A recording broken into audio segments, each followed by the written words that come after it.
There's a reason you listen more closely to certain people. Not because they're louder, not because they know more, but because something in the way they speak demands your attention. It makes you pause. It makes you trust them. You feel they're worth listening to. And that's not accidental. That's not luck. It's the psychology of respect in action. And the moment you understand how it works, you can start speaking in a way that makes people take you seriously, from the very first word. So what is respect, really? It's not fear.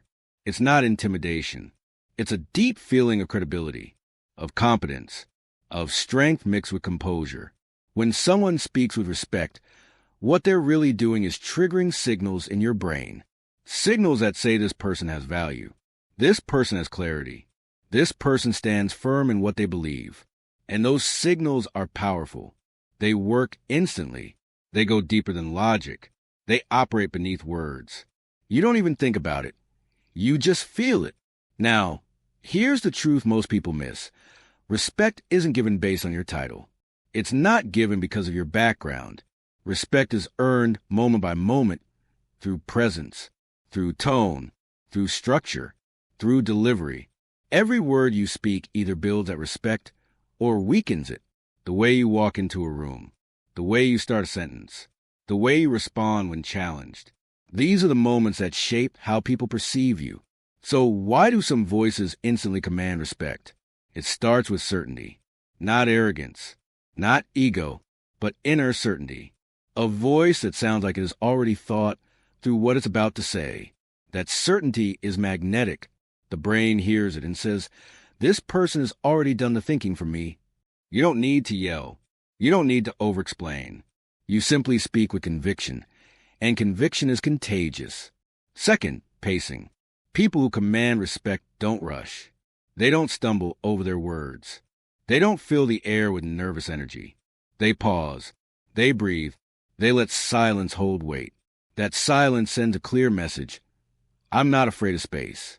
I'm not desperate to be liked. I'm not chasing your approval. And that's what makes people lean in. Third, vocal tone. This is subtle, but it matters. A voice that stays in a calm, centered range, not too high, not too flat, creates a sense of groundedness. It says, I'm in control of myself. You don't need to fake a deep voice. You don't need to sound like a robot. You just need to speak from the chest, not the throat. That shift alone adds depth, confidence, and authority to your message. Fourth, simplicity. People who speak with respect don't use 10 words when 3 will do. They don't try to impress with jargon or complexity. They know that clarity is more powerful than sophistication. They speak plainly, directly, and precisely. Why? Because simplicity feels like truth. It sounds like confidence. It doesn't try to convince. It simply states what is. Fifth, presence. This is the unspoken force behind all great communicators. Presence means you are here. Fully. You're not hiding in your head. You're not half checked out. Your attention is anchored in the moment. When you speak from that place, people can feel it. And when they feel your presence, they give you theirs. It's an energetic exchange. And it happens before logic ever kicks in. Here's what you need to remember. People don't just hear your words. They feel your energy. And if your energy is fragmented, anxious, or uncertain, they will feel that. Even if your message is perfect, but if your energy is calm, focused, and centered, even a simple message will carry weight. Respect is not about dominating a room. It's about anchoring it. It's not about showing off. It's about showing up. And when you show up with certainty, simplicity, presence, and pace, you activate the deepest part of communication. The part that says, I know who I am. I know what I stand for. And I'm not here to perform. I'm here to speak clearly. This shift doesn't require years of training. It starts with awareness, with noticing your own habits. Do you trail off at the end of your sentences? Do you fill space with filler words like, or you know? Do you speak quickly to get it over with? Do you over-explain to avoid being misunderstood? These are all habits that leak power, that signal uncertainty. And respect fades when uncertainty dominates. But with practice, those habits change. You start to pause before you speak. You start to breathe deeper. You start to feel the weight of your own words. And that's when your voice starts to shift. not because you've memorized a technique, but because your energy has aligned with your intention. You want to be respected? Then speak like someone who respects themselves. Don't chase attention. Don't beg to be heard. Don't dilute your message. Stand in your truth. Let your voice carry that truth, simply, calmly, clearly, and you'll see what happens. People won't just hear you. They'll follow you, because the psychology of respect is not about control. It's about presence. And when you master that, respect becomes automatic. Most people mistake volume for power. They think that being loud means being heard, being bold means being aggressive, and being assertive means being intense. But the truth is that the most respected people in any room are often the calmest. They don't need to raise their voice because their presence does the speaking. They don't overpower the room, they anchor it. That is the essence of calm authority. Think about the last time someone shouted at you. You probably didn't feel respect. You felt pressure. You felt tension. You may have tuned them out. Now think about someone who spoke with a level voice, clear tone, slow pace, and full composure. No panic, no rush, no noise. You paid attention, not because they demanded it, but because they embodied it. That's calm authority. And that's what this chapter is all about. So, how do you speak with calm authority? It begins with energy. Your voice is a reflection of your internal state. If you feel anxious, rushed, or irritated, that energy leaks through your words. But when you're calm, your voice slows down. It deepens. It stretches. And people listen. Calm energy signals control. It tells others, I'm not reacting. I'm responding. I'm not here to prove anything. I'm here to express something clearly. One of the best ways to build this is through breath. When you speak from a shallow chest breath, your voice sounds tight. It cracks. It wavers. But when you speak from a full belly breath, your voice sounds grounded, controlled, steady. Before you speak, take a moment to inhale deeply through your nose. Let your ribs expand. Then exhale slowly through your mouth. That breath alone will reset your entire nervous system. Next, slow down your pace. Calm authority does not rush. It values each word. It lets every sentence land before moving on. A fast talker often sounds nervous, or worse, unsure. But when you speak with deliberate pace, you show people that your message is considered, that it's not reactive, it's intentional. Slowing down also gives you time to think. It helps you shape your words. It gives space for silence. And silence, when held with confidence, is one of the strongest tools of influence. People lean in during silence. They wait. They anticipate. And when you finally speak, your words feel heavier in the best way. But calm authority is not just about voice. It's about body. Your posture tells a story before your mouth does. If you're hunched, fidgeting, or constantly adjusting, your body is saying, I'm not comfortable here. But if you're still, upright, shoulders relaxed, and arms open, your body says, I belong in this moment. That body language reinforces your voice. It completes the picture of calm power. And when your words, your breath, and your body align, people sense it. They can't explain it, but they feel safer with you. They feel more trust. Because you're not trying to control the room. You're controlling yourself. And that's the definition of leadership. You're not louder than everyone. You're steadier. Calm authority also means choosing your words carefully. Speak with clarity. Avoid filler phrases like, I think, maybe, or I'm not sure, but those weaken your message. Instead, speak directly. Say, here's what I believe, or this is what I've observed. That kind of framing still allows humility, but it adds clarity and conviction. That's what earns respect. It's also important to recognize that calm is not the same as flat. You don't want to sound robotic. You still need inflection, emotion, warmth, but all of that can live inside a steady tone. You can be passionate and calm at the same time. You can be serious without being severe. You can be firm without being rigid. When you master this balance, something changes. You enter a room and people feel your energy before you even speak. You begin a conversation and people instinctively listen. You ask a question and people give it thoughtful weight. You share a disagreement and it doesn't start a fight. It opens a conversation. That's the real power. Because people don't respect loud voices. They respect stable ones. People don't admire constant intensity. They admire poise under pressure. People don't remember those who speak the most. They remember those who speak from a place of presence. And calm authority is presence in motion. It's the quiet strength behind every great communicator. The teacher who never needs to shout. The leader who only speaks when there's something worth saying. The friend who can sit in silence and still feel strong. The speaker who delivers not just words, but weight. So here's your challenge. This week, before every conversation, ask yourself, am I breathing deeply? Am I rushing or pacing? Am I letting silence work for me? Am I speaking from pressure or from presence? You will notice a shift almost immediately. People respond calm energy in a world full of noise. It's refreshing. It's grounding. It's magnetic. And the more you practice it, the more natural it becomes. Until one day, someone says to you, "You're different."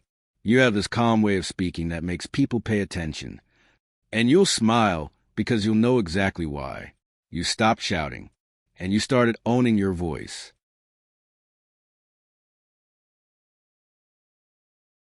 Confidence isn't always about being right. It's about sounding right. And in communication, sounding right often makes a bigger impact than being right. The person who sounds like they know what they're talking about will be trusted more than the person who actually knows but communicates it poorly. This is not about faking intelligence. This is about aligning how you speak with the strength of what you know. And when you learn how to do that, people will not only hear you, they'll believe you. Let's start with the most common trap, over-explaining. Most people try to sound smart by adding extra words. They believe if they give enough detail, it'll prove their knowledge. But that actually has the opposite effect. The more you ramble, the more uncertain you sound. People equate clarity with intelligence. When you can explain something clearly and concisely, you immediately appear competent and confident. So here's your first principle. Simplify your language. If you can't explain it simply, you don't understand it deeply. Use short, clear sentences. Don't hide behind technical jargon unless your audience already knows it. The smartest people know how to make the complex feel simple, not the simple sound complex. When you speak with clean structure and no clutter, people think they really know their stuff. The second principle is structure. Structure gives your ideas shape. If you speak without order, it feels like you're making it up as you go. But when your thoughts are organized, your speech feels intentional. For example, say, "There are 3 reasons this works," or "Let me walk you through the process step by step." This kind of verbal signposting makes you sound like a guide. It builds trust. People feel like they're in good hands. Now let's talk about tone. When you sound uncertain, people assume you are. So avoid rising inflections at the end of statements. That's when your voice goes up like you're asking a question. Instead of saying, "I think this will work," say, "I believe this will work." Use downward intonation on key points. That vocal drop tells the brain, this is a conclusion, and conclusions feel strong. When your tone reflects certainty, your words carry more weight. Next, practice verbal precision. Avoid filler words. Words like you know, and dilute your message. They make you sound like you're searching for your point, rather than standing in it. Replace them with pauses. A silent pause feels stronger than a weak filler. It shows control. It shows composure. And it gives your words space to breathe. Another tip, speak in headlines. This means delivering the main idea first, then supporting it. For example, instead of saying, "Well, I looked at a bunch of different strategies and evaluated the numbers and considered the client's needs. And based on that, I came to the conclusion that," just say, "This is the best strategy because it fits their needs, saves time, and increases profits." Here's why. That headline-first approach commands attention. It shows you've already done the work, and now you're delivering the result. Let's talk body language. Your posture, eye contact, and hand gestures either reinforce your credibility or erode it. When you speak like you know what you're talking about, your body must agree. Stand tall, shoulders back, hands open, no fidgeting. Look people in the eye, not at the ground or your notes. Movement should be intentional, not nervous. A confident body helps deliver a confident message. Now here's something most people miss: belief. Do you believe what you're saying? If you don't, the audience won't either. Even if your words are perfect, people pick up on emotional dissonance. So speak from conviction. Don't just repeat facts. Own your point of view. Let your passion or your calm resolve come through your voice. When you're fully behind your message, you become magnetic. Also, avoid hedging language.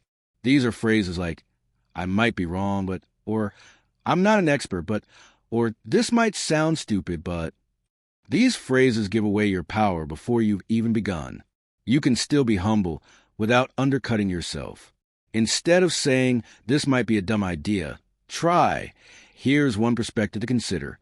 That subtle shift keeps your authority intact. Let's talk speed. People who rush sound unsure. People who speak too slowly lose momentum. You want to control pace, one that feels deliberate but not robotic. Pause between points. Let your listener process, then move forward. That rhythm gives your idea space to land and time to resonate. It sounds like someone who's been here before, someone who doesn't need to prove anything, because they already know their ground. Now, what if you actually don't know what you're talking about? What if you're in a situation where you're uncertain? The answer is don't fake it, but don't collapse either. Speak what you do know with clarity, then own what you don't with confidence. Say, that's a great question. I want to make sure I get that right before I answer. Or, I'll look into that and follow up with you. That's still authority. That's still respect. Because people trust honesty spoken with composure more than bluff spoken with bravado. Finally, practice. Every day, practice saying your ideas out loud. Explain concepts to yourself in a mirror. Record yourself. Listen back. What do you sound like? Do your words flow? Do your sentences hold structure? Do you trail off or do you land your points? With each rep, you'll get sharper, more concise, more natural. And soon, speaking like you know what you're talking about will stop being a technique. It'll be who you are, because that's the truth. Sounding like you know what you're talking about doesn't require perfection. It requires clarity. It requires belief. It requires calm structure and confident rhythm. And when you master that, people won't just hear you. They'll trust you. If you want to be respected the moment you speak, there is one habit you must master. Slow down. Speak clearly. Speak with intention. Because confident people do not rush. Confident people do not race through their words. They don't panic to get their point across. They are composed. They take their time. And that's what makes people listen. Let's be honest. When most people speak, they're not really communicating. They're surviving. They're rushing to finish the sentence. They're trying to avoid awkward pauses. They're speaking fast because they think if they don't, they'll lose attention. But the truth is the opposite. The faster you speak, the harder it is to follow you. The harder it is to respect you. Rapid speech signals anxiety. Clear, slow speech signals control. Now let's be clear, slow doesn't mean sluggish. It doesn't mean boring. It means intentional. It means deliberate. Every word you say carries meaning. So when you rush, you lose weight. When you pause, when you're articulate, when you breathe between thoughts, your words begin to land. They begin to stay with people. And people begin to take you seriously. Think about the people you've truly respected. The leaders, the speakers, the mentors. They didn't stumble through their sentences. They spoke slowly. They spoke like every word mattered. That's not an accident. That's presence. That's power. There's a simple reason why this works. Your brain needs time to process language. Your audience's brain needs time too. If you speak too quickly, their minds can't keep up. But when you slow down, you give their mind a chance to absorb, reflect, and connect. The result? You sound smarter. You sound calmer. You sound more trustworthy. But slowing down is hard, especially when you're nervous, especially when your thoughts are racing. That's why confident speaking begins before you open your mouth. It starts with your breathing. When your breathing is shallow, your speech is tight. When your breathing is deep, your speech is grounded. Practice breathing slowly through your nose, then speaking while exhaling evenly. That alone can transform your entire delivery. Let's talk about clarity. Clarity is not just what you say, it's how you say it. Speak each word fully. Don't blur your syllables. Don't swallow your consonants. Say the whole sentence, not just parts of it. This is about enunciation. Clarity makes your voice feel crisp. Crisp speech feels intelligent. Crisp speech makes you sound like you know exactly what you're saying, even if the words are simple. It also helps to use shorter sentences. Short sentences are easier to deliver. They land stronger. They give you natural places to pause. And those pauses are powerful. They give your words space to breathe. They help your listener absorb each point. And most importantly, they give you time to reset your energy. Here's a powerful mindset shift. When you speak, imagine that each word is weight. Would you throw heavy objects quickly? No, you'd place them down with care. Treat your words the same way. Speak as if your words deserve space. Speak as if your ideas have value. Because when you do, others begin to believe it too. One of the biggest mistakes people make when they want to be taken seriously is overtalking. They try to fill every second. They speak faster so they can say more. But the more you say, the less people remember. The goal is not to say more. The goal is to say less with more impact. That happens when you slow down. That happens when you speak clearly. Also, watch your filler words. Fast speakers often fill silence with, like, and so. These words aren't evil, but they dilute your message. When you slow down, you're less likely to lean on fillers. You're more likely to pause. And a pause is far more powerful than filler. A pause shows confidence. A pause shows that you're thinking, that you're not afraid to hold the space. Now let's talk about rhythm. Great speakers have a rhythm to their speech. A beat, a flow. That rhythm is built on pacing. It's built on rising and falling tones. It's built on moments of tension and release. You can't create rhythm if you speak in a flat rush. But when you slow down, your voice gains texture. You create moments. You create music in your message. Here's a practice technique. Read out loud every day for 5 minutes. Choose a book, an article, or speech. Focus on clarity. Focus on slow delivery. Focus on full voice. Record yourself. Listen back. You'll hear your habits. You'll hear where you rush. You'll hear where you mumble. And then you'll begin to adjust. Another technique is the one-word pause. After each sentence, pause. 1 full second. Just breathe. This will feel awkward at first, but the more you do it, the more natural it becomes. And that 1-second pause will become your superpower. It gives your audience space. It gives your brain space. And most importantly, it gives your voice authority. One final tip, speak like you're already respected. Don't speak to earn it. Speak from the place that says, I know my value. I know my message. And I don't need to rush to prove anything. That mindset changes your entire delivery. It grounds your words. It relaxes your body. It focuses your energy. Because in the end, respect is not given to those who speak the fastest. It's given to those who speak with presence, with rhythm, with clarity, and with calm. You don't need more volume. You need more space. You don't need to say more. You need to say it better. Slow down. Speak clearly, and people will listen. First impressions don't start when you shake hands. They start the moment you open your mouth. And in communication, your first sentence isn't just a greeting. It's a signal. It sets the tone. It tells people how to treat you, whether they should listen, whether you're worth their time, whether you're a leader or a follower. And this is why your first sentence matters more than you think. People make snap judgments, not because they're cruel, but because their brains are efficient. Within seconds, your listener is deciding, do you sound confident or unsure, clear or scattered, in control or reactive? The words you choose, the tone you use, the energy you bring, it all forms a blueprint. So if you want to command respect, your first sentence must feel strong, grounded, certain. Now, most people waste their first sentence. They start with apologies. Sorry if this is a bad time. I just wanted to say something real quick. This might sound stupid, but these phrases feel harmless, but they send the wrong message. They shrink you. They soften your presence. They signal low value before you've even begun. And once you start small, it's hard to climb back up. So how do you fix it? Start strong. Start clean. Start intentional. Let's look at some examples. Instead of saying, I was just wondering if maybe we could look at this another way, say, here's another approach we're considering. That small change makes a huge difference. The second version sounds like a leader. It's clear, it's forward-moving, and it invites engagement without begging for approval.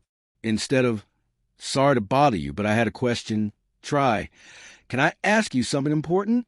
That tiny shift puts you in a position of mutual respect, not apology. You don't need to be aggressive, but you do need to be precise. You do need to be grounded, because the way you enter a conversation is often the way people respond to you for the rest of it. This applies in meetings, presentations, interviews, even casual chats. Imagine this. You walk into a room, everyone turns and you say, I've been thinking about something that could change how we approach this. Instantly, people stop. They listen. Why? Because your sentence had direction. It had focus. It created intrigue. Or imagine you start a presentation with, what I'm about to show you may challenge how you think about this industry. That's power. That's presence. That's someone who gets attention without raising their voice. So how do you find your first sentence? First, get clear on your message. What are you really here to say? Boil it down to one core idea.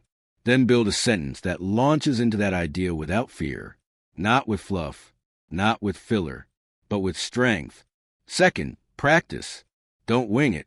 Write out 3 ways to open your next big conversation. Try them aloud. Ask yourself, does this sound like someone who knows what they're talking about? Or does it sound like someone hoping not to be ignored? That self-awareness is everything. Third, eliminate weak openers. Here are some to avoid. I don't know if this makes sense, but this might be a dumb idea. Real quick, I just wanted to say, I'm not sure, but I think these are invisible anchors. They drag your presence down. They teach people to expect uncertainty from you. And once they expect it, they look for it. And once they look for it, they find it, even if it's not there. Instead, use openers that project calm clarity. I've been thinking about this deeply. There's something important we need to consider. I want to offer a different angle. What I've noticed is, these are the facts as I see them. Each one of those starts a conversation on solid ground. You're not shouting. You're not demanding. You're just leading through intention and clarity. Also, your body supports your first sentence. If you speak while fidgeting, looking away, or curling your shoulders, you weaken your words. But if you make eye contact, stand or sit upright, and speak with a relaxed but open posture, your body tells the listener, I'm here. I'm steady. I'm not shrinking. Now here's something powerful. You don't have to rush your first sentence. In fact, the most confident people often pause first.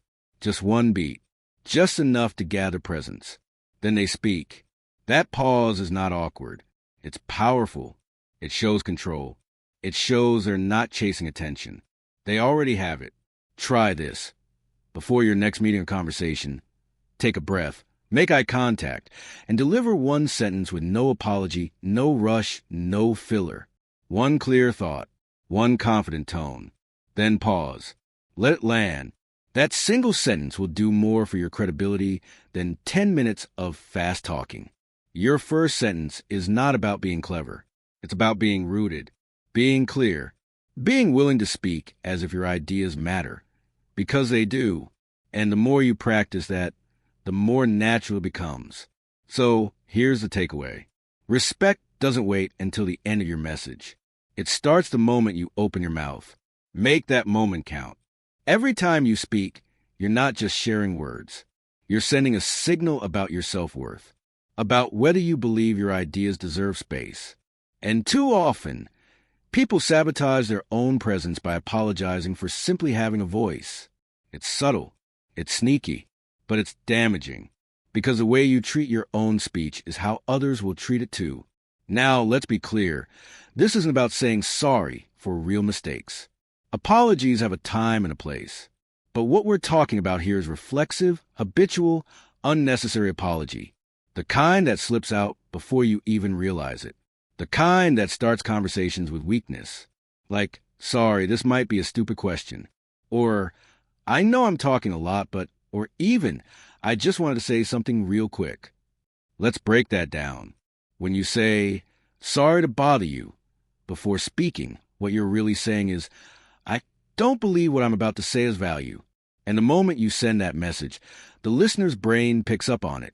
They lower your words in their mental priority list, not because they're rude, but because you told them to.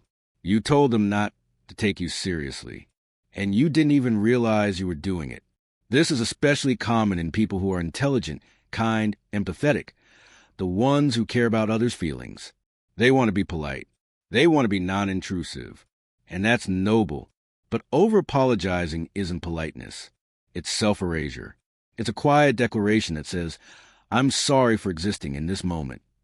And that is not the path to respect. So how do we stop doing it? The first step is awareness. Start noticing how often you preface your speech with an apology. You'll be surprised. It might be dozens of times a day. Every time you email, every time you ask a question, every time you speak up in a group, these small apologies stack up. They slowly chip away at how others see you and how you see yourself. Step 2 is substitution. Instead of apologizing, transition to clarity. Replace sorry to interrupt with, can I add something? Replace sorry if this is wrong with, here's what I'm thinking. Replace sorry for speaking so much with, to wrap this up. These are small shifts, but they're powerful.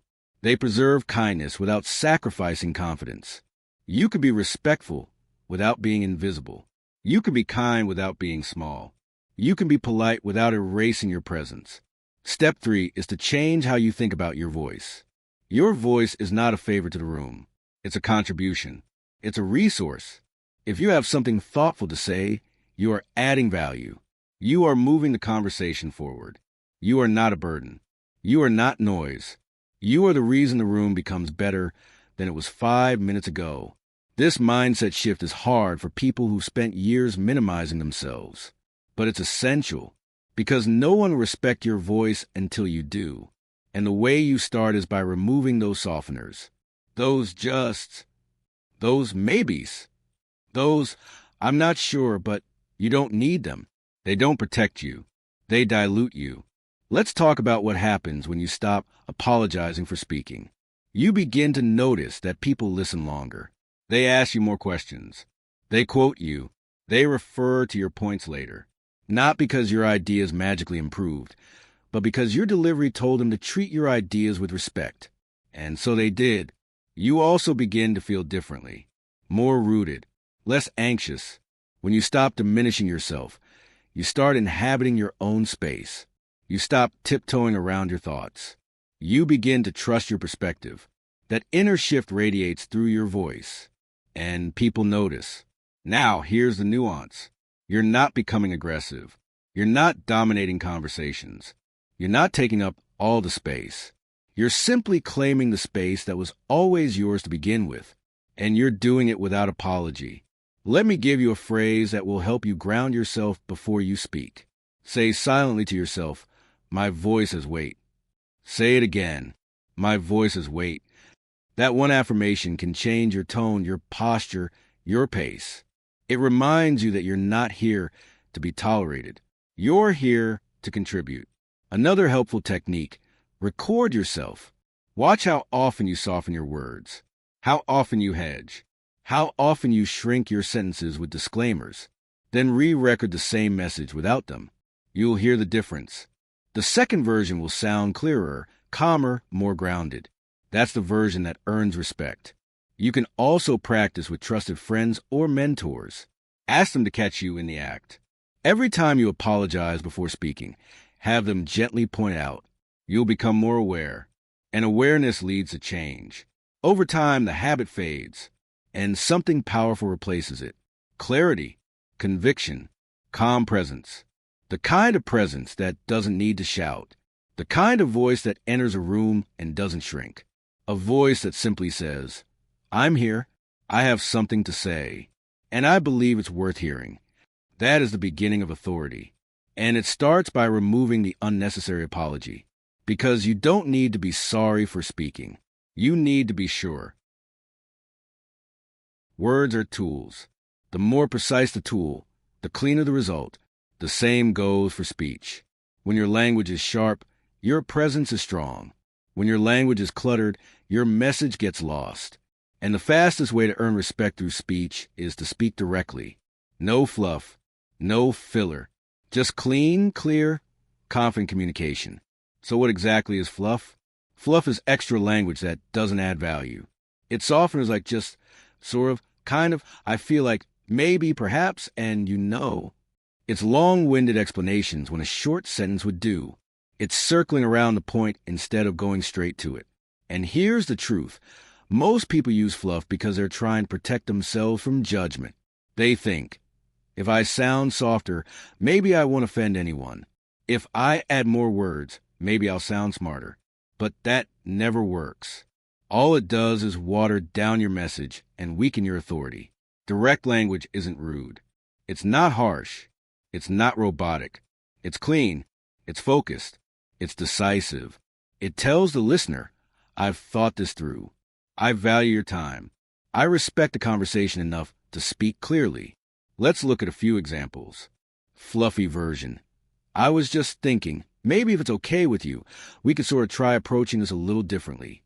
Direct version. I'd like to suggest a different approach. Notice the difference. The second version is shorter, clearer, and far more confident. And here's the magic. When you speak like that, people assume you know what you're doing. They assume you've earned your words. They assume you've earned their attention. That's the power of direct speech. Now you might be thinking, but won't I sound too blunt? No, not if your tone is warm. Not if your body language is open. Not if your intention is good. The problem isn't directness. The problem is delivery. Directness delivered with calm energy, and eye contact feels like leadership. It feels like clarity. And clarity is a form of kindness. Because when you speak directly, you're saving people time. You're cutting through confusion. You're helping them understand exactly what you mean. That's not cold, that's generous. Let's break this down into a few habits you can build. Habit 1, eliminate hedging. Hedging is when you use vague qualifiers to protect yourself. I'm not sure, but this might be wrong, but I kind of think. These phrases signal uncertainty. Even if your idea is strong, your audience will feel your hesitation. Try replacing hedges with ownership.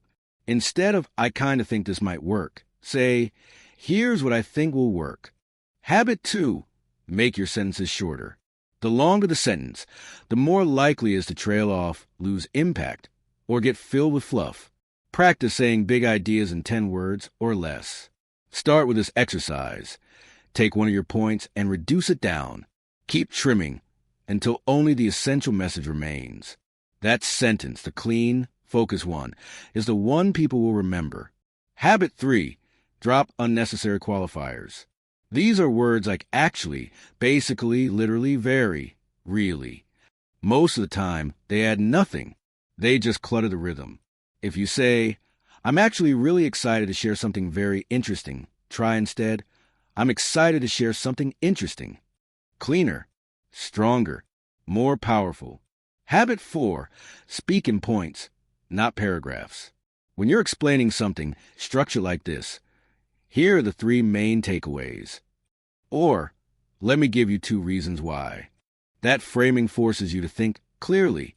It gives your listener a structure to follow. And it instantly makes your message feel more credible. Habit 5, practice replacing vague language with specific words. For example, don't say, it was kind of a bad situation. Say, the deadline was missed and the client lost trust. Don't say, it felt a bit off. Say, their tone was defensive and they avoid eye contact. Specificity is clarity, and clarity builds trust. Now here's the real benefit of direct language. It frees your energy. When you speak clearly, you stop second-guessing yourself. You stop performing. You stop worrying about how you'll be received, and you focus on what matters. your message. That freedom makes you more relaxed, more present, more powerful. People respect clarity. They respect decisiveness. They respect people who can walk into a room, speak one clean sentence, and make the whole room pay attention. You don't need to sound like a textbook. You don't need to memorize fancy words. You need to strip your message down to its essence, and then speak it with calm strength. Here's a bonus tip. After you speak, ask yourself, did that feel clean or cluttered? If it felt cluttered, go back and trim it, sharpen it, then speak it again. That practice builds muscle.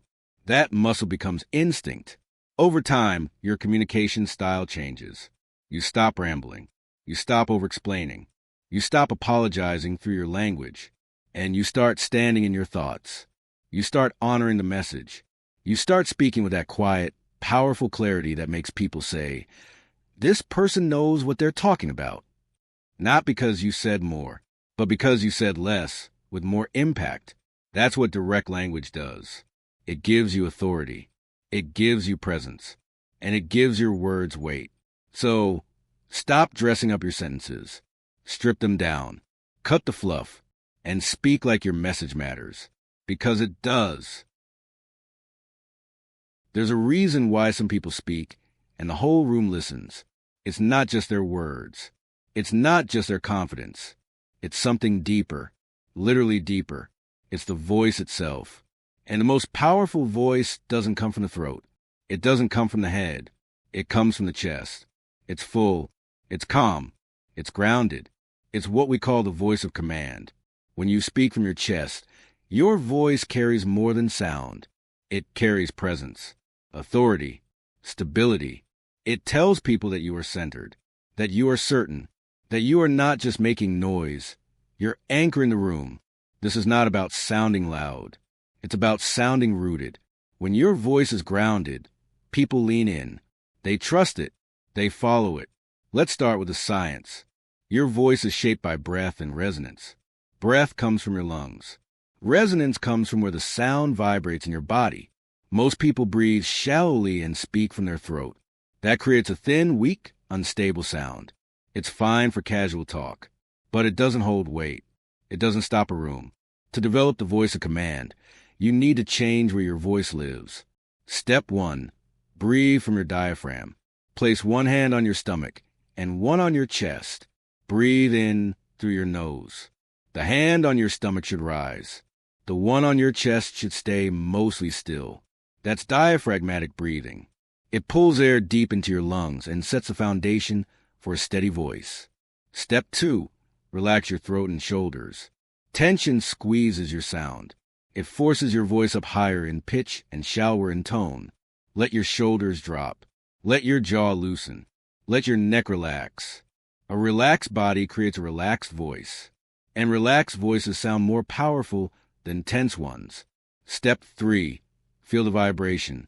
When you speak, you should feel your voice vibrating in your chest.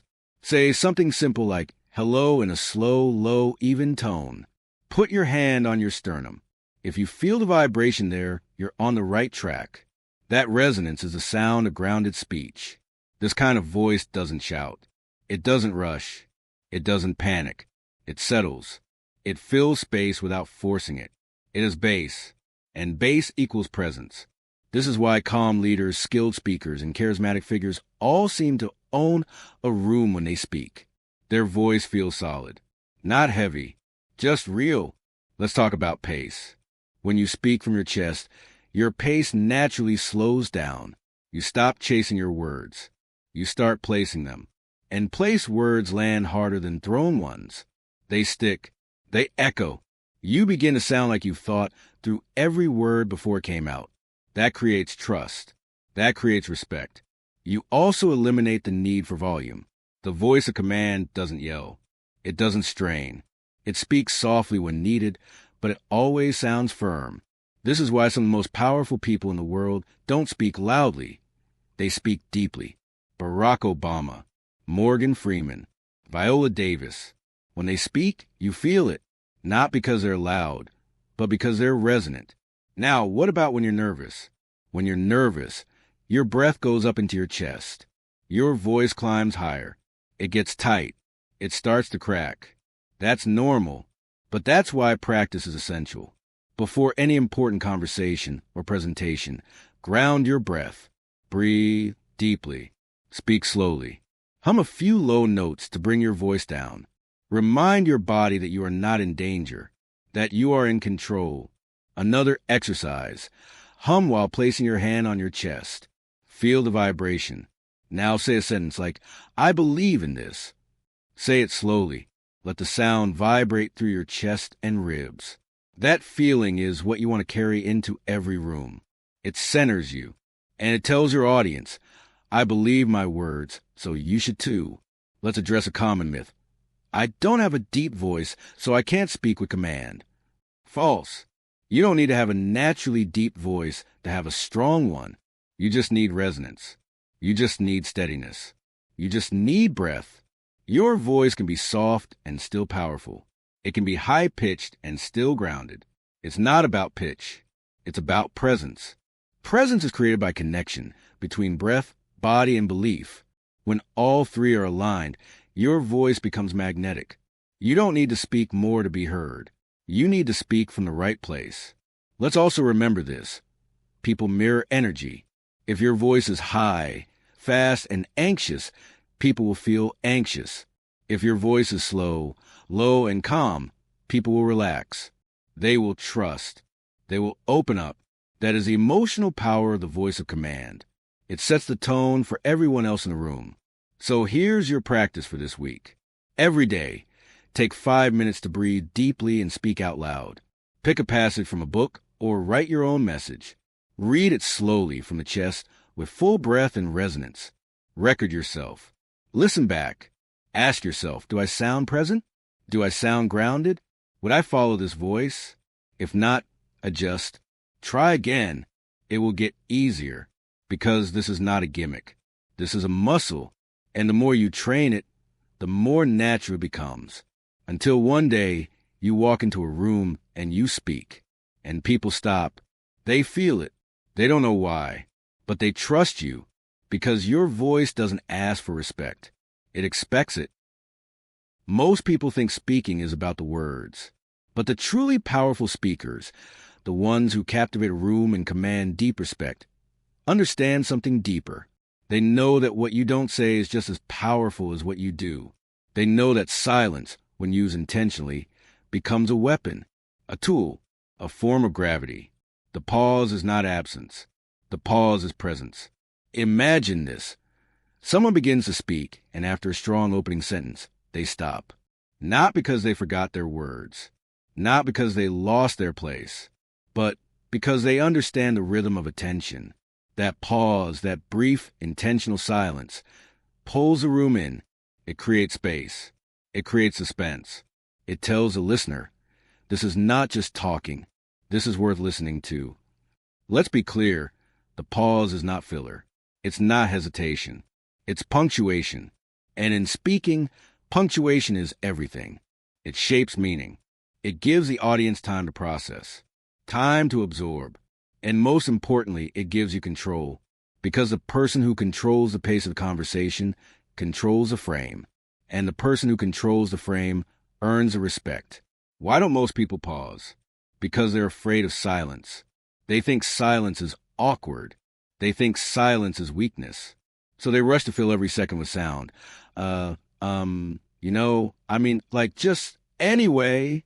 These filler words come from a fear of losing attention. But here's the truth. When you use too many words, people stop listening. When you pause, they lean in. The pause creates weight. It makes your next word feel heavier, more intentional, more important. Think about the great speakers. Barack Obama, Breen Brown, Steve Jobs, Maya Angelou. None of them rushed. They all paused. They let their sentences breathe. They let the moment land. That space, that silence, created tension. And tension, when controlled, becomes power. Let's talk about when to pause. First, pause after your opening sentence. You just entered a conversation or the stage. You say something strong like, there's a reason most people never get heard. Then stop. Let the audience catch up. Let their minds open. That pause is your first moment of command. Second, pause after big ideas. If you say, "This approach could double your results in half the time," don't keep talking. Let that sentence sit in the room. Let it echo. Your audience will think, "Wait, did I hear that right?" That moment of stillness forces reflection, and reflection builds impact. Third, pause when transitioning. When you shift topics, don't rush. Use a beat of silence to signal change. It's like a new paragraph, a clean break. It tells the audience, "We're entering something new. Pay attention." Fourth, pause before keywords. Say, "What this really comes down to is trust." That pause before trust makes the word feel bigger, like a destination. And when a word feels earned, it gets remembered. Now let's talk about internal pauses. These are short rests within a sentence. Not full stops, just breath breaks. They slow your rhythm without breaking your flow. For example, it's not about sounding smart, it's about sounding clear. That micro pause between the thoughts lets them land separately. It creates balance. It sounds intentional. And of course, the final pause, the closing pause. When you end a message, don't immediately move on. Don't rush to fill the next second. Stop. Hold the silence. Let the final words hang in the air. That space makes them feel final, solid, respected. Now here's what happens when you start using pauses with confidence. People listen longer. They remember more. They treat your words with seriousness. And you feel more in control. You stop chasing the conversation. You start shaping it. Pausing also helps you think. When you take a moment before responding, you make better points. You avoid filler. You calm your nerves. The pause gives your brain a breath, and your brain performs better when it can breathe. But using pauses takes practice. At first, it feels uncomfortable, like you're doing nothing. But remember, in music, the silence between the notes is what gives a melody its shape. Without pauses, it's just noise. With pauses, it becomes music. Here's a great exercise. Record yourself giving a short speech or answer. Then listen back and mark where you could have paused. Rewrite the script with slashes where the pauses should be. Then say it again, pausing with intention. You'll immediately hear the difference. The message will feel more grounded, more serious, more professional. Another practice, watch a powerful speaker with subtitles on. Pay attention not just to what they say, but when they stop. You'll notice the most powerful lines are often followed by silence. That's not an accident. That's craftsmanship. Also remember, a pause is not a freeze. You don't stop breathing. You don't stare blankly. You hold the space. You stay engaged. You look people in the eye. You breathe calmly. You stay present. The silence is alive. It's not a void. It's tension. And tension builds attention. Here's the deeper reason this works. People want to follow someone who feels calm, in control, rooted, and the person who can sit in silence without panic signals, all of that. They feel like the grown-up in the room. And that's who people trust. That's who people respect. So don't rush. Don't fill every second. Don't fear the silence. Use it. Own it. Pause with intention. And you'll speak like someone worth listening to. Because sometimes the most powerful thing you can say is, imagine someone says, "I'm really excited to be here," but they say it with flat voice, no expression, no smile, just monotone and dull. Do you believe them? Probably not. Now imagine someone says, "This might not be a big deal," but their voice is loud, their eyes are wide, and they sound frantic. It creates confusion. The message doesn't match the mood. The result?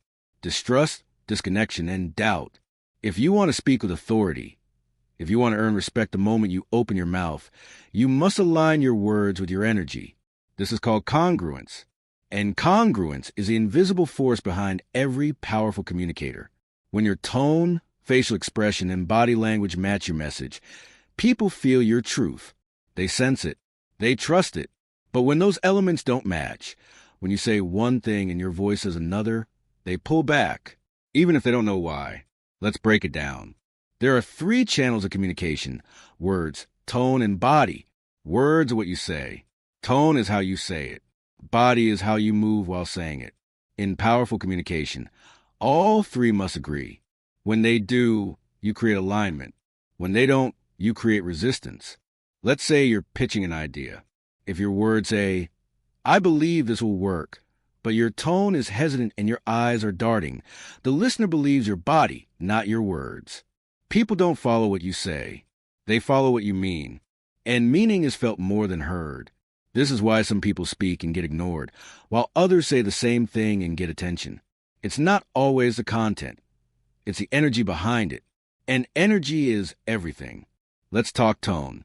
Your tone must carry the emotion of your message. If you're sharing good news, let the happiness come through. Let it show in your voice. Don't flatten it. If you're explaining a serious issue, ground your voice. Slow your pace. Use stillness. Let the gravity of the topic be felt. If you're asking someone to take action, speak with conviction, with urgency. Let your voice show that you care, that you're not just talking, you're leading.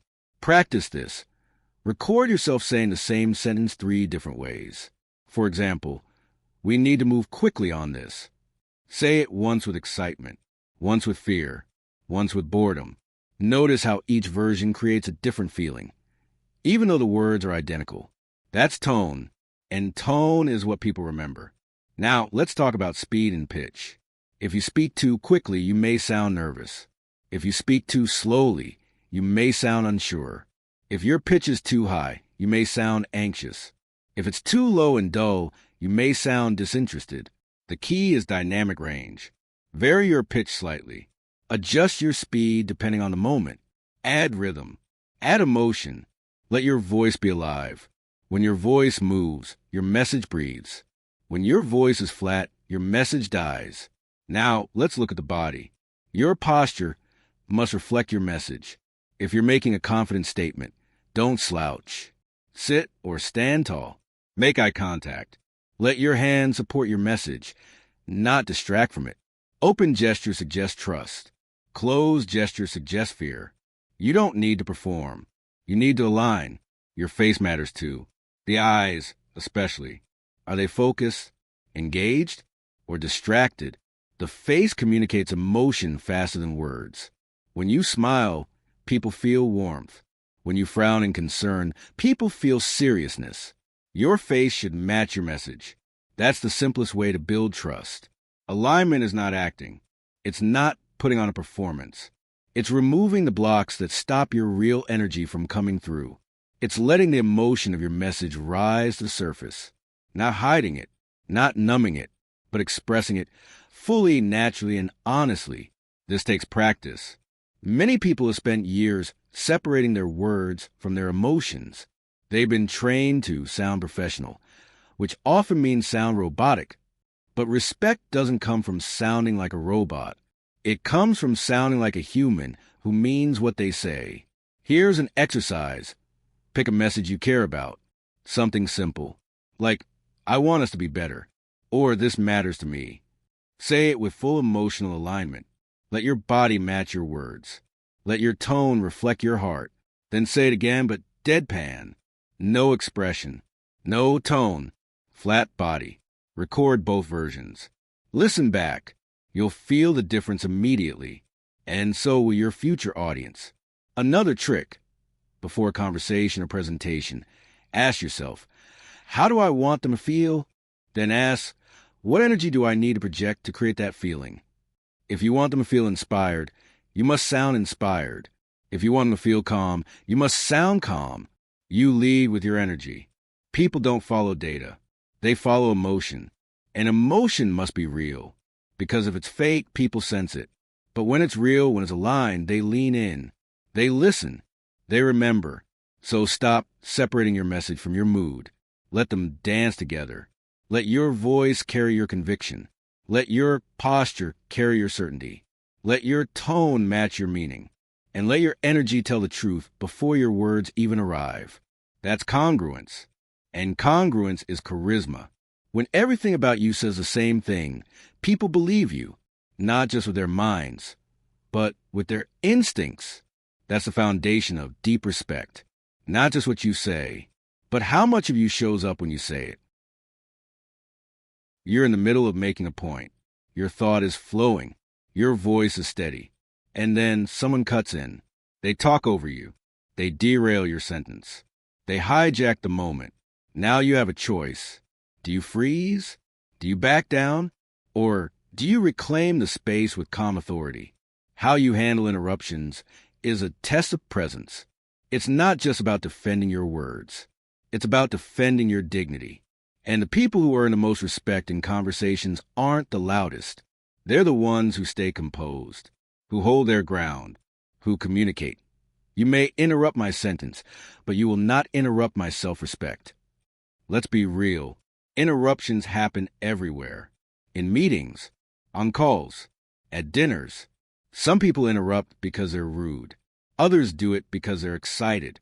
Some don't even realize they're doing it. But no matter the reason, you must know how to respond without shrinking and without escalating. Let's begin with what not to do. Don't collapse. That means don't fall silent, look away, or pretend your words didn't matter. When you collapse, you teach people that you're okay being erased. You tell them your voice can be brushed aside. That's not humility. That's self-erasure. Also, don't overreact. Don't snap, "Excuse me, I was talking," in a sharp, bitter tone. Don't turn the moment into a power battle. Because when your reaction feels emotional, you lose the frame. And once you lose the frame, even if you're right, you don't feel respected. So how do you handle it with power and calm? Let's break it into steps. Step 1, pause. When someone interrupts you, stop speaking. But don't look down. Don't pull back. Just go silent and look at them. Hold eye contact. Stay still. You are not retreating. You are waiting. This pause speaks louder than yelling. It says, "I see what you just did, and I am still here." Step 2, reclaim your space. Once they pause to breathe, gently but firmly re-enter. Say something like, "I'd like to finish my point first." "Hold on, I wasn't done yet." "Just a second, I'll come back to you." Use a calm, even tone. Not sharp, not aggressive, but clear. That's the key. Clarity is strength. When you speak like you expect to be heard, people usually listen. Step 3, finish what you started. Once you reclaim the floor, return to your original sentence. Don't apologize. Don't rush. Don't water it down. Speak with the same calm authority you began with. Let your tone communicate. This matters, and I'm not afraid to hold the space it deserves. Here's an example. You're saying, "What I believe will solve this issue is," and someone cuts in with, "Yeah, but we've already tried that." Instead of freezing or arguing, you pause, look at them, and once they pause, you say, "Let me finish my thought, and then I'll hear yours." Then continue. "What I believe will solve this issue is aligning departments with shared outcome before we repeat strategy. This approach does 3 things. First, it protects your message. Second, it models respect without needing to demand it. Third, it trains a room to treat your voice seriously. Let's talk about habitual interrupters.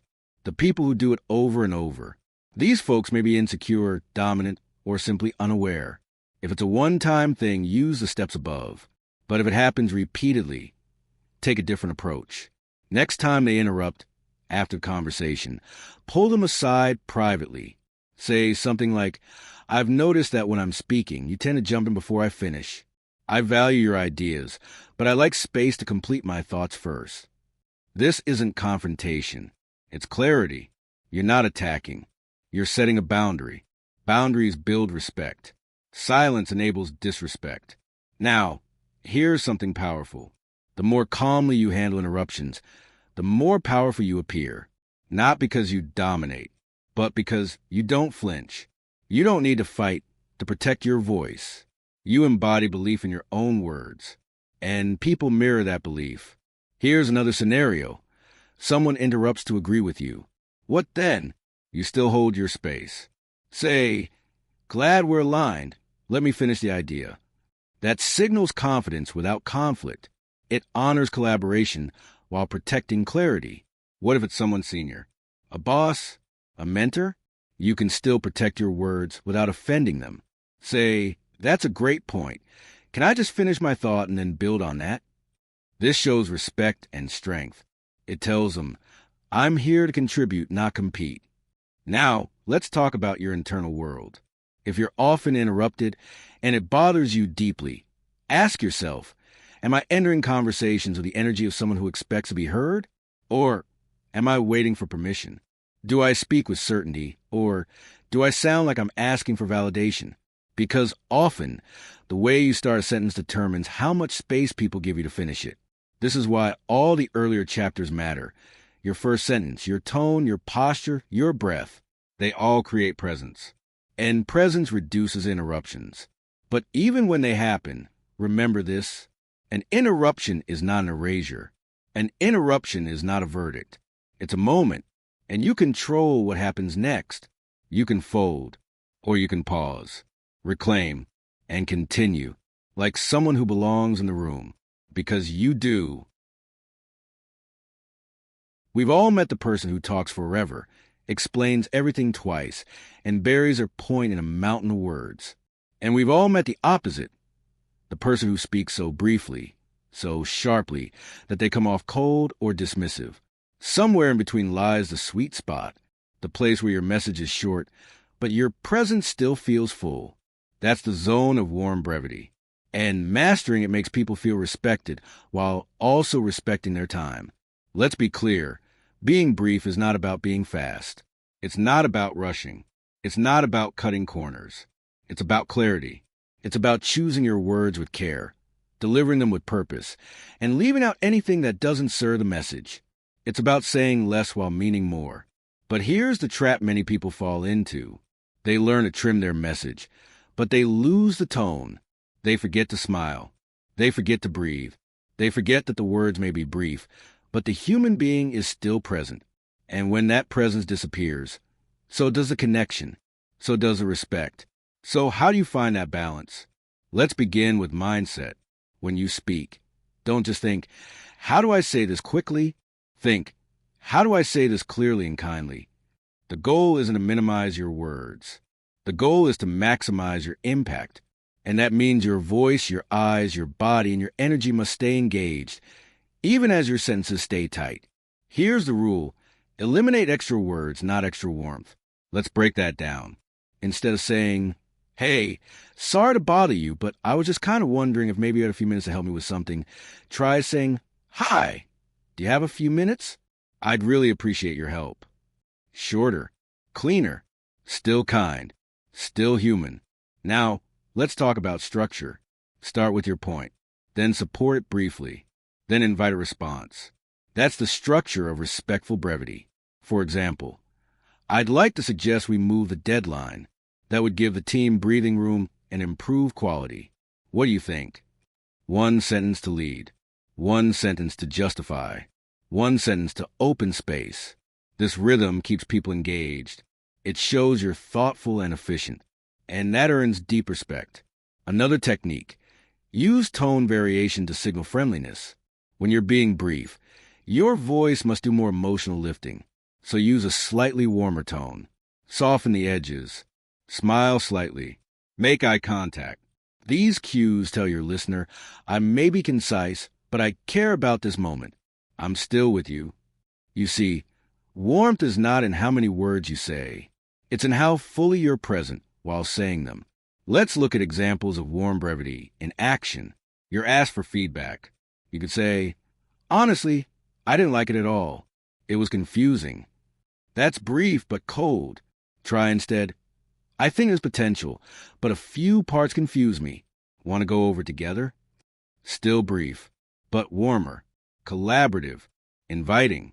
You're not just speaking, you're including. You're declining a meeting. Cold version, can't make it. Warm, brief version. Thanks for the invite. I'll have to skip this one, but keep me posted. Same message, different impact. The warmth doesn't come from the length. It comes from tone, intention, and human connection. Let's say you're giving an update at work. Long-winded version. So we started working on the marketing materials on Monday, and then we ran into a few delays because of design feedback, which took longer than expected. But we're still hoping to finish by Friday if things go well. That's rambling. Instead, we had a delay in design feedback, but we're still on track to finish by Friday. That's respectful of people's time. And it shows confidence. Now here's a truth most people don't realize. When you speak briefly and warmly, people listen more closely. They lean in. They don't get fatigued. They feel seen, not lectured. They feel engaged, not drained, because your message doesn't waste their bandwidth. It respects their brain. Let's talk about email for a moment. Most people either write walls of text or send robotic blurbs. The middle path wins. For example, "Hi, Sarah. The budget proposal looks good. Just a quick note. We may want to adjust the final numbers before Friday. Let me know your thoughts. Thanks." That's clear, kind, brief, and complete. It sounds human. It sounds efficient. It sounds like someone who gets things done and treats others well. So, how do you train this skill? Try this exercise. Take something you want to say. Write it down the long way, just as it comes. Then reduce it to half. Then to 1/3. Then to one sentence, without losing meaning. Now say that sentence out loud, but with warmth in your voice. Eye contact, a calm face. That's how you master warm brevity. You don't just trim, you connect while trimming. Another habit, pause before you speak. Give yourself a beat to form the sentence in your mind. Don't rush in with noise. Enter the moment with care, then speak with economy and heart. And finally, watch the masters. Observe people who speak with clean impact and emotional presence. People like Simon Sinek, Oprah Winfrey, Tim Cook, Michelle Obama. Notice how their sentences are rarely long, but their presence fills a room. Their voice carries care. Their silence even feels warm. That's your motto. Don't be the person who drones. Don't be the person who barks. Be the person who says what matters, clearly, kindly, and quickly, because the world doesn't just need more voices. It needs more voices that know how to honor time and truth at the same time.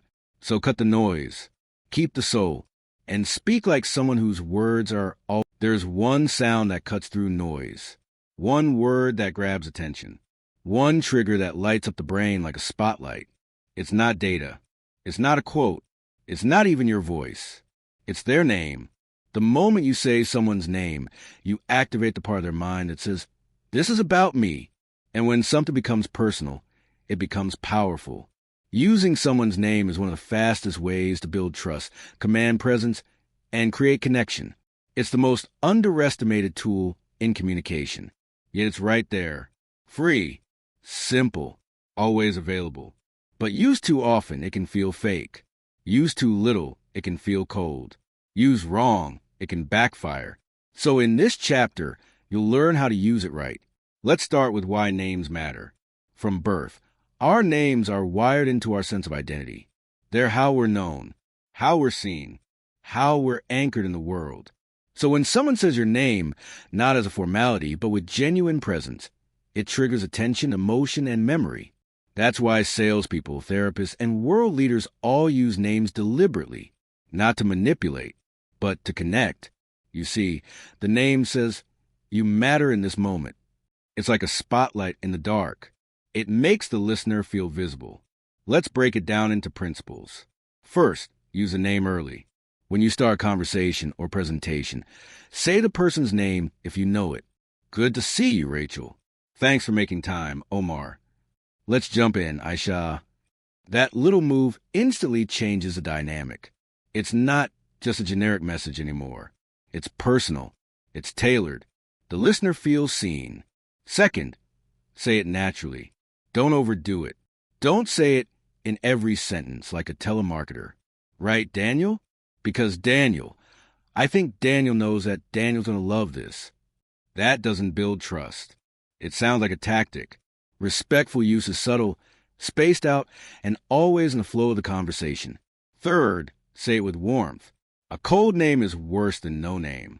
If you say it with sharpness, sarcasm, or boredom, it feels transactional. But when you say it with warmth and care, it feels respectful. So when you say their name, make it sound like a gift, not a label. Let your tone carry sincerity. Fourth, use it when emotions are high. When someone is angry, stressed, or tense, their mind starts spinning. They feel scattered. And the fastest way to center them is to bring their name into the space. "I hear you, Nina." "Let's slow down, Horace." You're not wrong, Emma. That pause, framed by their name, grounds a moment. It adds humanity. Fifth, use it to bring attention back. If you're in a group and someone is drifting off or multitasking, gently saying their name can bring them back without calling them out. Ollie, I'd love your take on this. Zara, you mentioned something like this last week, right? It's not a correction. It's a reminder that they belong in this space. 6, use it to close powerfully. At the end of a conversation, saying the name again wraps the interaction with respect. Thanks again, Malik. Let's connect next week.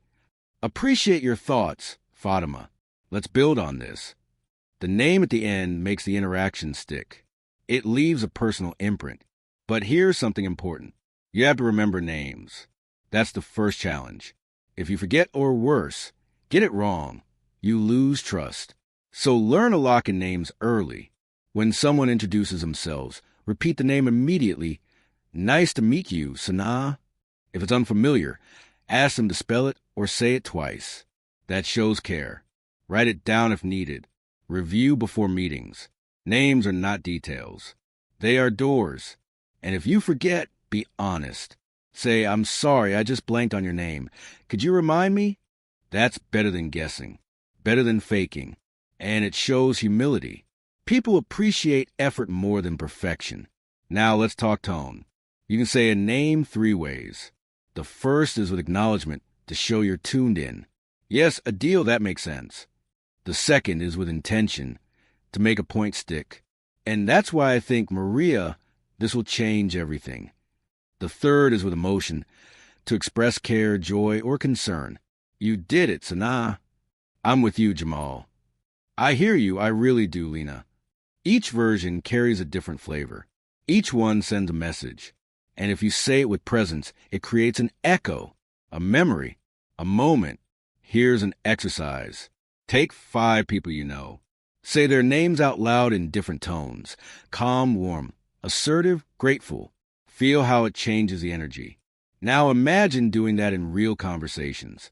You're not just saying names. You're speaking to the core of who they are. Another key, don't use names to dominate. Some people use names like weapons. Listen to me, Sarah. John, you're not getting it. That's not connection. That's control. Respect comes not from power, but from care. From being seen without being cornered. Now let's get tactical. If you're leading a team, start meetings with names. Thanks for joining, Assad, Bilal, Hina. If you're teaching or presenting, sprinkle names into your Q&A. If you're selling, anchor your pitch with a name at the close. What do you think, Hassan? That tells the listener, this is not generic. This is for you. And when you're leaving, don't just say goodbye. Say their name. Take care, Sarah. See you soon, Fahad. Appreciate you, Mira. That tiny tag leaves a lasting note. It closes the loop with grace. People don't remember every word you say, but they remember how you made them feel. And nothing makes people feel respected faster than hearing their name spoken with care. So say it when it matters. Say it with intention. Say it like it belongs to someone who matters, because they do. And when you treat someone like they matter, they'll treat you like someone who should be heard. When people are nervous, what do? They talk fast. Their voice picks up speed. Their words blur together. And they try to get to the end of the sentence as quickly as possible. Why? Because deep down, they don't feel safe holding attention. They rush not because they're in control, but because they're trying to escape the moment. But the people who truly command respect, the ones who walk into a room and own it without effort, never rush. They speak slowly, clearly, with measured rhythm, because they're not afraid of silence. They're not afraid of space. They know that when you slow down, people pay more attention. They feel your presence. They trust your calm. Slowing down doesn't mean dragging your words. It means choosing your pace. It means grounding your voice in confidence. It means delivering each sentence like it deserves to be heard, not like you hope it gets ignored. Let's go deeper. When you speak fast, it often sends a wrong message, even if you're intelligent, even if your content is good. Fast talking can make you sound anxious or like you're trying to convince. or like you're rehearsing instead of connecting. That makes people tune out. Or worse, they start to question your credibility. But when you slow down, everything changes. You sound more thoughtful, more composed, more in control of your ideas. You give the listener time to absorb, to reflect. You show that you're not racing to the end. You're guiding the experience. There's something powerful about a person who isn't in a hurry. It makes people lean in. It makes your words feel like they matter. Let's talk about where this shows up. In meetings, if you rush through a point, you seem like you're hoping no one challenges you. But if you speak slowly, people get the sense that you're certain, that you've thought it through, that you're not afraid of being questioned.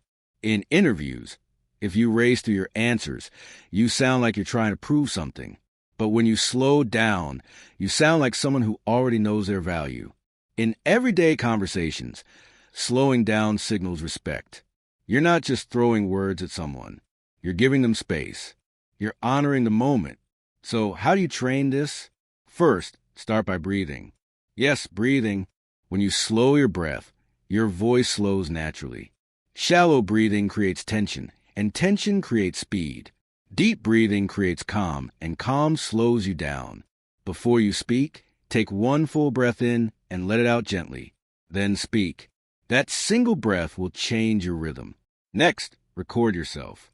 Take a short paragraph and read it twice. First at your normal pace, then deliberately slower, not robotic, just thoughtful. Listen back. You'll notice something strange. The slower version sounds more powerful, not because the words changed, but because the energy changed. When you slow down, you create space between your thoughts. And in that space, your ideas breathe. That's where authority lives. That's where clarity lives. That's where respect is born. Also use pauses. We talked about this before, but it matters here too.